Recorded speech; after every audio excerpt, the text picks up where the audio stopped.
Hello and welcome to Gapeys Grow Room. Today is one of my favorite seed starting days. We're going to be starting our Annuum pepper seeds. But before we get into that, I wanted to show you what varieties I'm going to be growing this year.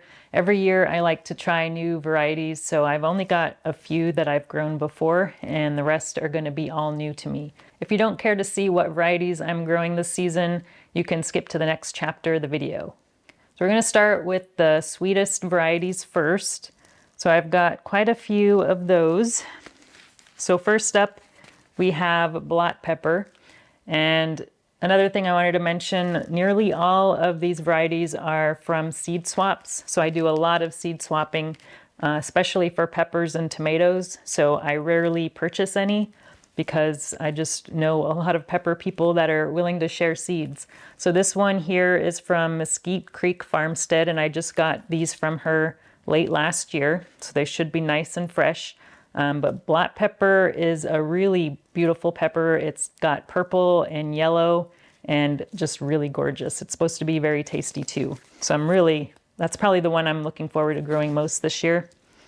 And then we've got one called Escamillo that I got from Elena. She's a local friend here. Now, I did find out that Escamillo is a F1 hybrid pepper, and I believe she saved the seeds from these. And normally I don't grow seeds that were saved from F1 hybrids, but I am willing to give it a try. It's supposed to be a large, kind of a Corny de Toro type pepper, so I'm excited to see how this one comes out. And then next we've got Dulce de Espagne. Not sure if that's how you pronounce it. But I got these ones back in 2020 from someone named Mark Henry, either on Facebook or Instagram. That's where I do most of my trading. I don't know too much about this one. It's a red sweet pepper though, so I'm looking forward to that one. And next up, this one I did purchase. This is one of the few I purchased. It's called XL Long Brown Sweet. So this was from Chris Fowler. So he has a lot of neat varieties, but this one looked really exciting, so I wanted to try that one. It's the only brown pepper I'm going to be growing this year. And then next up we've got Gypsy Baron, and this one came from Rhiannon's Garden on Instagram. I've done a lot of seed trading with her and always have really exciting things to grow from her. So that's another red sweet pepper. Let's see. So these last two are ones that I have grown before. All the previous ones I have not grown. But one is Jolene's Rustic Italian. So this was my favorite sweet pepper that I grew last year for the first time. It is a very prolific red, pretty large sized pepper. I froze a lot of the peppers that I harvested last year and am still using those up. I've got a lot still frozen, but I decided at the last minute to go ahead and grow this one again. And then the other one I've grown before is called Chloe's Sweet Tangerine. So this is one I've been growing probably for the last 5 or 6 years. It's one of the sweetest peppers I've tried, but I got this one from Timothy Moultrup, and he basically saved seeds that he got at a grocery store and pretty much stabilized that over the years, and it's really tasty. So that's all the purely sweet peppers I'm growing. The rest of these have at least some heat. Let's start with the paprika varieties. I've got 2 paprikas I'm growing this year. One is called Capria that I got from my friend Gage. This one I just got last year, so the seeds should be pretty fresh. This one only has Scoville of about 500, so it is very, very mild. But I like to make some paprika powder every year. Last year I think was the second year I've done smoked paprika, but I didn't make nearly enough, so I wanted to grow some more this year. So this is one I haven't grown before, and also this one I haven't grown before is called Carlo paprika, and this one I got from Dimitri Kaplan, and that was from last year as well, so these are all pretty fresh seeds. But this is another mild one. I couldn't find what the Scoville was, but it shouldn't be too spicy. And then next up, this is one I've been growing, I think, every year since about 2018 or so. This is seeds that I got from Kang Star. This is a gochu, Korean gochu pepper variety. I've tried several other gochu peppers, but this one is my favorite. It's just just a good size. It's got pretty thick walls, which I like in a pepper. It stores really well. You can leave it on the plant for a long, long time and it won't go bad. So that's why I grow this one every year. It makes some great kimchi and great hot sauce. It's really versatile. Next up, we've got shishito. This is another one that I usually grow every year.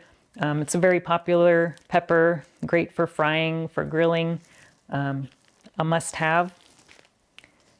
And let's see, next we have Piment d'Espelette. This is a French variety. It's only 4,000 Scoville, so it's kind of a medium pepper. I got this one in 2022 from David Storch. And then next we've got, this is probably the most spicy Annuum pepper that I'm growing this year. This one is a Thunder Mountain Longhorn. So these are the peppers that get really long and skinny. They're 20 to 40,000 Scoville, which is pretty hot for an Annuum pepper. And I got this one from Ann Rudder last year. And the last ones that I'm going to be growing, these are all various jalapeno peppers. Last few years I've been growing a lot of jalapenos because I like to make cowboy candy, which is a sweet pickled jalapeno, and we use that on pretty much everything. But that's why I've been growing so many jalapenos, to make lots and lots of that stuff. But I have a video that I posted last year on how to make it if you're interested in giving it a try. But first up, we've got Billy Biker jalapeno. So this is another one from Dimitri Kaplan that I got last year. So that should be a fun one. Has an interesting name. And then I've got one, it's just called Giant Jalapeno. So I also like to make jalapeno poppers. So the bigger the jalapeno, the better for those. I got this one. These are my oldest seeds. They're from 2018. So hopefully we get some of those to germinate. But those are from JDS.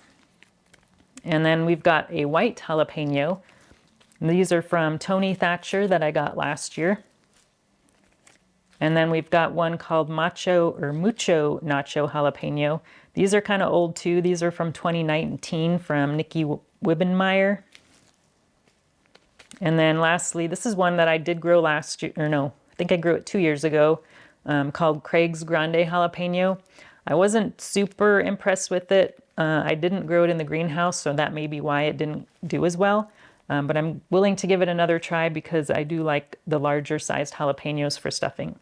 So this one I got from a local seed swap, but the seeds were originally from Baker Creek. There is one more pepper variety that I'm getting that I don't quite have the seeds for yet, but Fairy Morse is sending me some seeds to try out, and one of them is a jalapeno called Super Nacho. So that is a pretty long jalapeno, and it should be good for chopping up and using for the cowboy candy. But that one is an F1 hybrid, and it's an original to Fairy Morse, so that's the only place that you can find it. So I'm excited to try that one. And that's all the annuums that we're going to be growing this season. So let's get to planting. All right, I've got everything laid out. We've got 18 different varieties that we're going to be starting today of Annuum pepper seeds. I've got labels for each one. These are the trays that I'm going to be using. These are 6-cell trays that I got from Amazon. They're much larger than your normal 6-cell trays, so I really enjoy starting seeds in these, especially peppers. We've got our potting soil. I've got a Jiffy seed starting mix here, which is my favorite mix for starting seeds. And I've also got some potting soil. So I'm going to do something a little bit different today, but I'll show you that in a second. Now, if you caught my video a couple weeks ago where I started my Chinense peppers, I do the annuums much differently. So I use the paper towel method on the Chinense varieties, but for the annuum varieties, because I have so many more and I don't want to have to deal with the paper towel method, and I think these are a lot newer seeds as well, so they shouldn't have as much issue germinating, we're going to be using a seed starting mix and potting soil to start these. So I'm going to start here. I've got all of my jalapeno varieties in this tray. I only have 5 of those, so I added the XL long brown in this tray as well. So I'm just going to take these labels out here so we could get our soil added. So what I'm doing differently this year is, instead of putting only seed starting mix in the tray. I'm going to put some potting soil in the bottom of the tray. This is the Sunshine Mix potting soil, which is a similar potting soil to Pro Mix. So I'm just going to put about half full of the potting soil on the bottom. And the reason I'm doing this is because seed starting mix is a little bit more expensive, and really we don't need the seed starting mix to fill up the entire tray. So I'm just going to put the bottom half with the potting soil.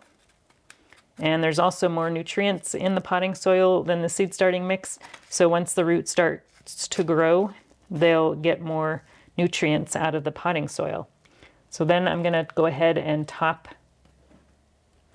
the rest of it with the seed starting mix. And the biggest difference between seed starting mix and potting soil is it's a much finer texture.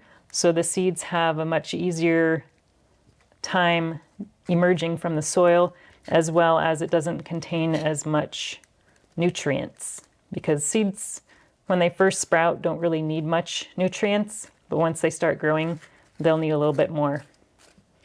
All right, so we just tap that down lightly and we're ready to get our seed started.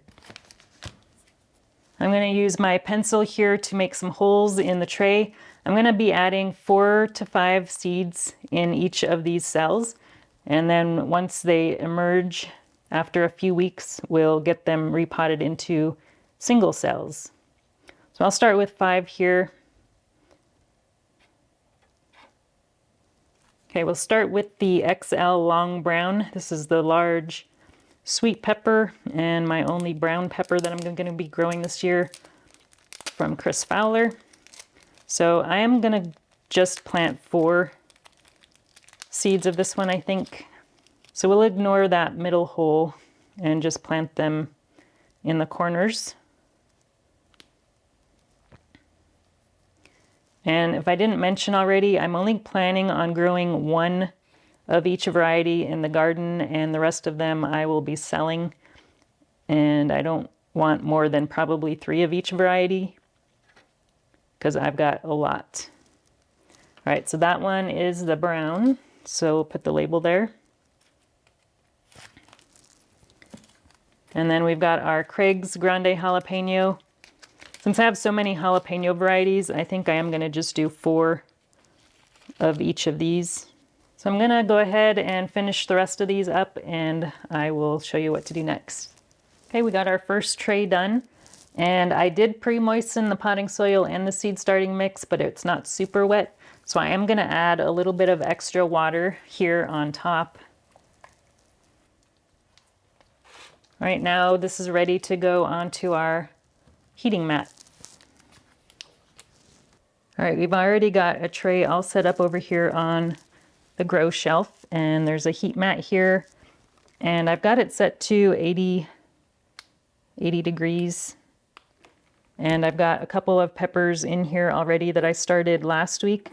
So these are my Baccatum and Pubescens peppers. So this one here is the long mini olive rocoto, and then I've got my Baccatums here. We've got 3 different varieties of the Tangerine Tiger and a Peppa Peach Stripey. So none of these have come up yet. They've only been in here for a few days, but these do take a little bit longer to germinate. Okay, we got all of our peppers started and into the tray with the heat mat. So I'm gonna actually move the sensor to one of the middle trays.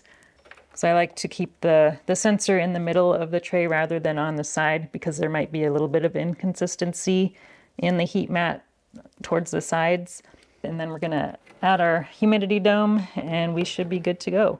So I like to check on my seed starts every single day just in case something comes up, but I don't expect these new ones to start coming up until probably another 5 days or so, but I've got other stuff in here, so I'll still check on them every day, and I'll give them a little bit of water if needed, but usually I don't have to add any water. So as soon as I see one seedling coming up in any of these trays, I'm going to move that whole tray up under the lights here. I'm using fluorescent T8 shop lights for my peppers, and we've got our Chinense varieties here that have sprouted. So I like to use these Jello shot cups for any cells that have not yet germinated. So you can see I've got a couple of those here on the trays that haven't come up. There's one over there. Let's lift the light up a little bit so we can see better. So I've got a BRMX mustard there in the back corner and a T-Rex mustard here that have not come out of the potting mix or seed starting mix yet, but they did grow some roots in our paper towels. So I'm just waiting and hoping that they eventually come up. But I do have a couple extras of those varieties, so we should be okay if they end up not coming up. And I do plan on leaving them in these cells here until the seedlings get maybe their first set of true leaves. Then I'll separate them out into individual cells. I hope you enjoyed seeing the annuum pepper varieties that I'm going to be growing this season. Hopefully we have some pretty good germination, but they are, for the most part, pretty new seeds, so I think we'll be pretty good. But if you're growing your own peppers, let me know what variety you're most looking forward to growing this year, and also what method do you use to start them. Do you use paper towels, seed starting mix, potting soil, or something else? Let me know down below. Thanks for watching, and we'll talk to you again soon. If you enjoyed this video, please like and subscribe. You can also find me on Instagram, Twitter, and Facebook.